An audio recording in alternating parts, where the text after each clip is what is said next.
After years of staying quiet, Doc Shaw has finally spoken out. And what he just revealed about Tyler Perry? It's nothing short of explosive. Hidden truths, broken trust, and shocking accusations have just been laid bare, threatening to upend everything we thought we knew about one of Hollywood's most powerful moguls. This isn't just another celebrity story, this changes everything. Doc Shaw, the former child star you remember from House of Pain and The Sweet Life on Deck, has remained eerily silent over the years, even as his name remained tied to one of the biggest and most influential figures in black entertainment, Tyler Perry. But that silence ended in a jaw-dropping moment that's got fans, media outlets, and industry insiders scrambling for answers. Doc Shaw has broken his silence, and in a shocking turn of events, he's publicly called out Tyler Perry, exposing issues that have long been kept behind closed doors. Were young actors like Doc exploited on Perry's sets? Were they pushed aside when the cameras stopped rolling, their dreams forgotten in the rush of fame? And why speak out now,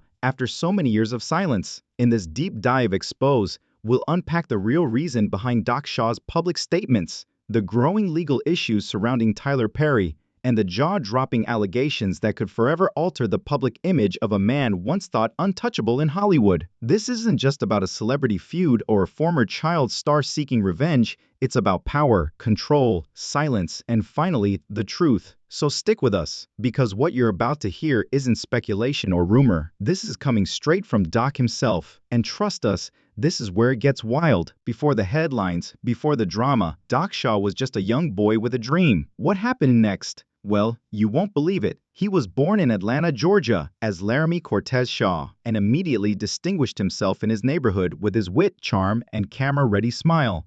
However, that talent soon brought him his first big break, a part that would define his early career and connect him to Tyler Perry, one of the most influential people in Black Hollywood. Doc Shaw, who played the humorous and endearing grandson of Curtis and Ella in Tyler Perry's House of Pain, joined the cast at the age of 14. It wasn't merely a part in a sitcom, it was a moment of culture. Millions of people grew up watching Tyler Perry's shows, and Doc became famous very immediately after being a part of that machine. In an industry that too frequently marginalizes black performers, writers, and stories, Tyler Perry was regarded at the time as a visionary and a pathfinder. It appeared to be a great chance to the outside world, but Doc would subsequently allude to what no one observed: the intense control over image, narrative, and silence, the unwritten norms, and the tremendous strain.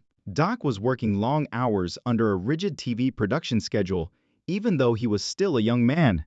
Doc was expected to perform like an adult, even though his persona offered comic relief.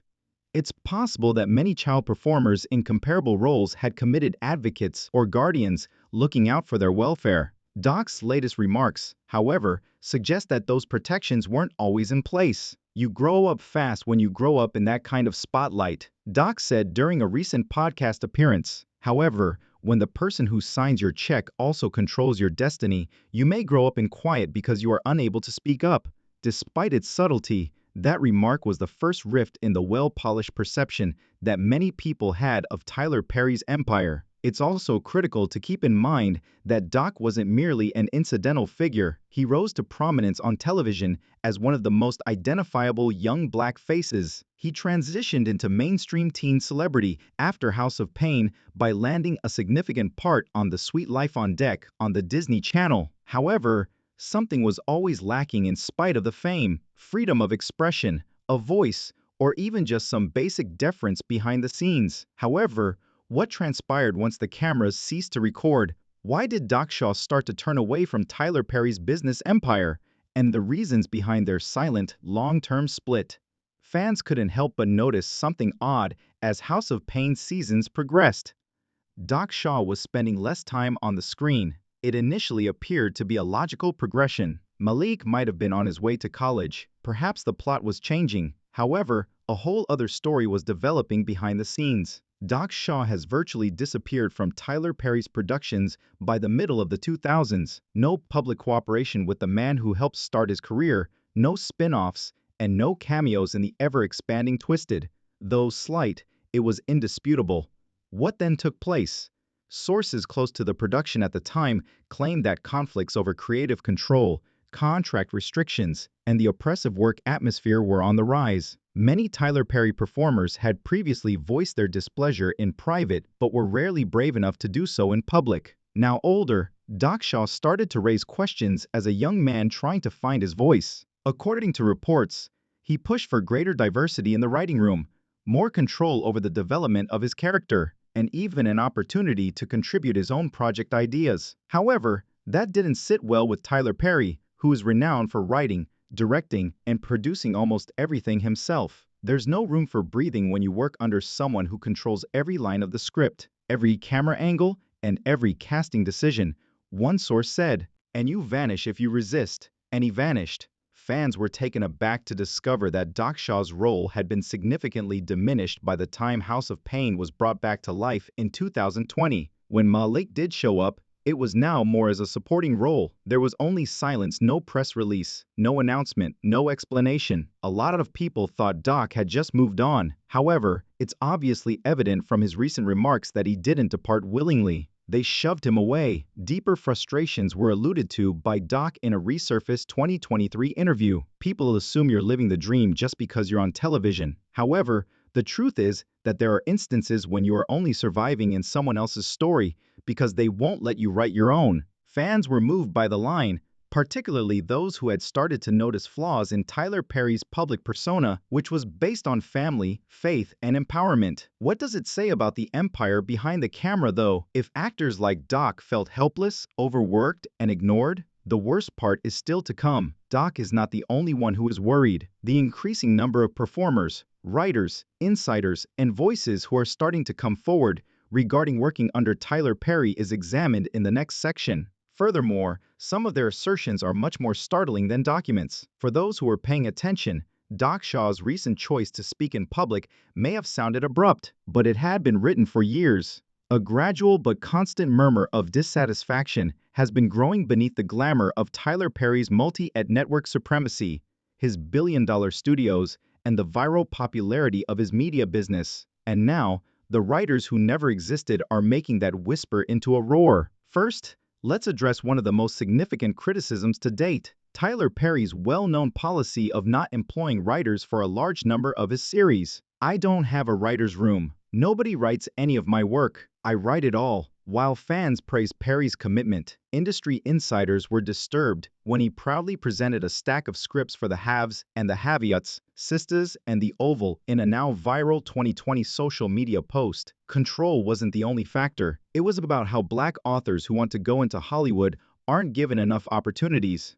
A number of performers, including some who had worked with Perry, began to voice their opinions anonymously, pointing out that this type of creative blockage results in cliched plots, cliched parts, and a poisonous workplace environment where nobody feels heard. In a private Reddit a former Sisters crew member stated, "The money is good, but don't expect your voice to matter. You're not there to work together. You're there to obey commands." Performers with limited creative freedom.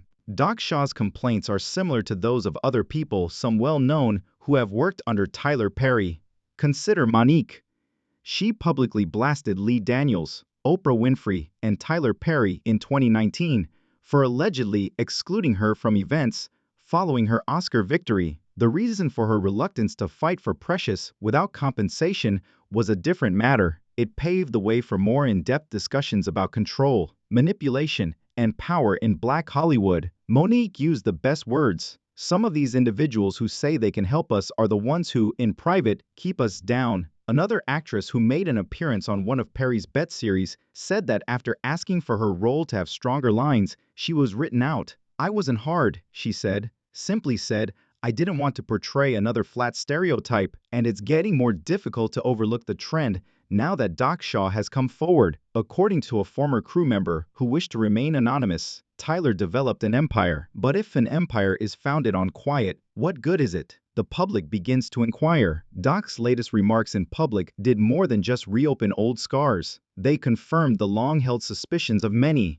Hashtags like Doc Shaw was right and DTO Perry accountability exploded on social media. TikTok creators started posting compilation movies that showed all the instances on House of Pain that Doc was sidelined or given poor scripts. Others questioned whether Perry's storytelling was uplifting or only taking advantage of his audience's suffering for financial gain by pointing out recurrent character cliches in his television series and movies. Perry's once untouchable reputation as a black media savior is being re-examined. Even ardent admirers are starting to wonder if Tyler Perry is empowering or merely controlling black voices. The situation becomes even more severe at this point. What was it in Doc Shaw's most recent interview that set this fire on fire? What boundary was crossed? What message has everyone talking about that he conveyed to Tyler Perry and the world? The long-awaited occasion for fans. Doc Shaw broke his silence in a recent startling podcast interview, revealing what Perry's inner circle probably thought would never happen. No more ambiguous social media posts. Interviews that are unclear are over. Doc was unvarnished, unadulterated, and really accurate this time. And jaws fell once he began to talk. Doc paused when the host asked, "What was it really like working under someone like Tyler Perry at such a young age?" The podcast, which had been intended to be a sentimental discussion about Shaw's early career, took a sudden and unexpected turn. He added, "You want the honest truth? It was controlled. It was transactional. And most of the time, it felt like I was just a tool to get ratings, not a kid with a voice or feelings." The audience grew silent as he stared directly into the camera.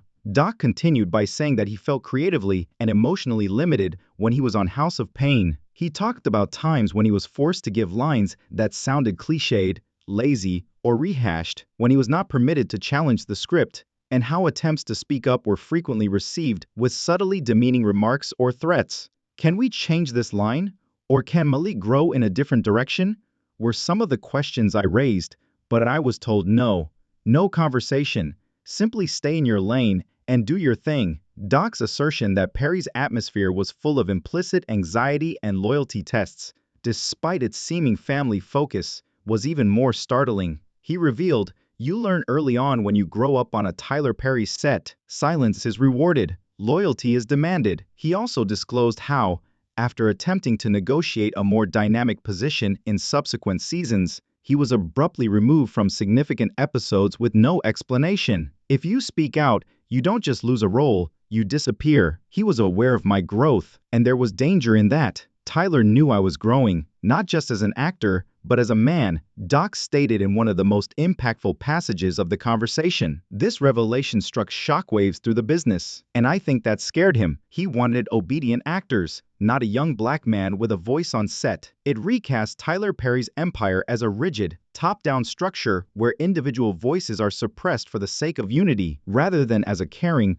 opportunity-rich kingdom for black talent. Doc clarified that this had nothing to do with retaliation, envy, or hatred. It was about at last speaking up for all young actors who felt taken advantage of, disregarded, or exploited, particularly black children attempting to navigate a system that promotes empowerment but frequently fails to put it into practice. I was so afraid that I kept quiet for years. I believed I would never work again. However, I came to the realization that I would rather be open and broke than silent and broken. The press responds, an epiphany. Social media was in flames just hours after the interview went online. It was hailed as a moment of reckoning for Tyler Perry's brand by YouTubers, entertainment bloggers, and even mainstream news sources. Doc's voice clips went viral on TikTok. The hashtags Tyler Perry Exposed and Dr. Shaw Speaks started to circulate. Even former co-stars began making subtle remarks on the internet, with some endorsing Doc and others remaining eerily silent. There was a headline in The Hollywood Reporter: "Years of stillness are broken by Doc Shaw.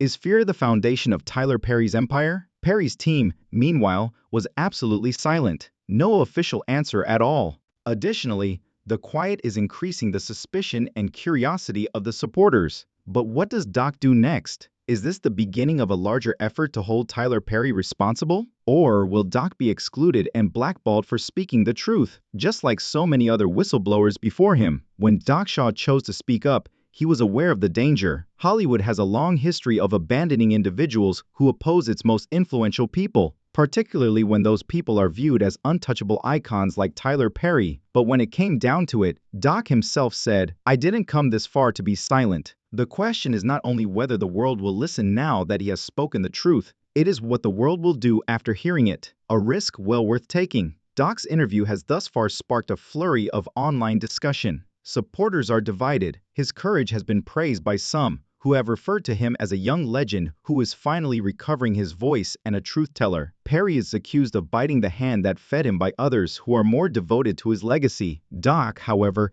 has maintained his position. Hatred is not the issue here.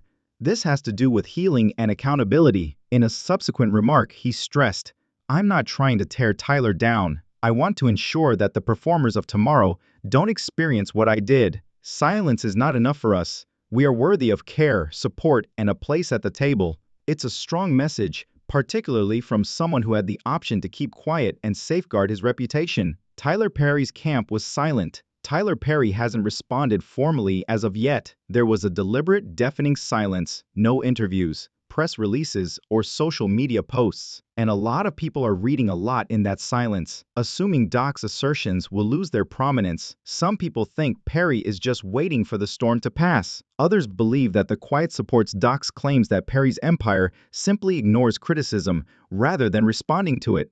We will know that the reality behind the scenes hasn't changed if Doc Shaw is blackballed from next projects, and if doors in the business start to quietly close for him. However, Doc's risk will have ignited a revolution if this moment leads to genuine debates, if other performers begin to come forward, and if measures are taken to assist new talent. Doc Shaw's next chapter. Doc is planning for the future in addition to revealing the past.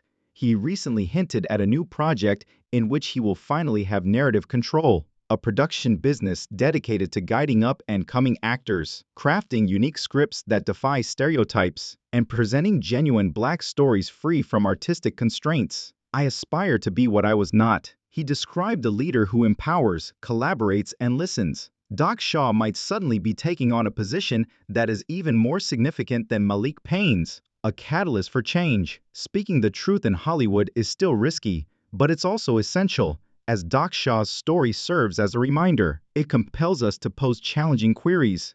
What happens if those who say they want to help us are also the ones who keep us quiet? If your voice is sacrificed for achievement, is it truly success? Above all, will the industry change or will it continue to devour its young? Doc leapt. It is now our turn to pay attention and make demands.